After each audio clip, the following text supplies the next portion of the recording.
got the carrot bed all prepped, and if you can see, we made some rows here. Mabel wants the frisbee thrown, but we used just the garden stake to make some rows, and then poked my fingers for the turnips. But what we've got that we're planting today is an In My Garden Shogun turnip, a black nebula carrot, and a golden ball turnip. And Jess has already planted all those in those rows.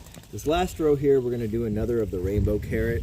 They didn't have the black nebula as part of the rainbow, but we really wanted to give that one a try. The rainbow carrot has a red one, a yellow one, and an orange. So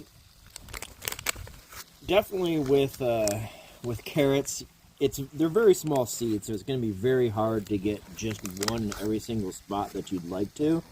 So really we're going to have to sprinkle it as carefully as possible, but go through back and thin them. So we might be able to get some baby carrots out of this as we go along, but we're going to try to get just one. See, I put about 3 there on accident. One about every inch or so, and then you can't see. Thin it a little bit once we get a little further along. And like I said, some of those might end up being baby carrots. We're getting hens, so some of those top. I'm Chad, this is Halfway Homestead. Actually, this is our first video for Halfway Homestead.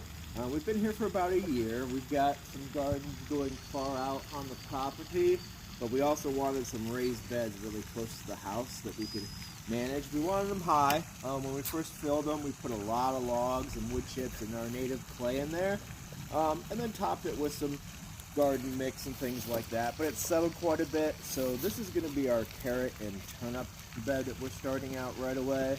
We're going to top it off a little bit and add some things. We had really good luck with carrots only 1 year, and we're trying to repeat this method again. But basically, quite a bit of really loose stuff, like either wood sawdust or peat moss, a little bit of sand, and then the garden soil. Right on top of the seeds, using some of the seed starting mix. And with carrots, too much nitrogen can actually be a problem. So really all we're amending the soil with is a little bit of this azomite trace minerals and some bone meal fertilizer.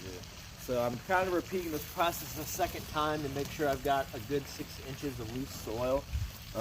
But essentially we're just getting the really loose material like the peat moss in a layer,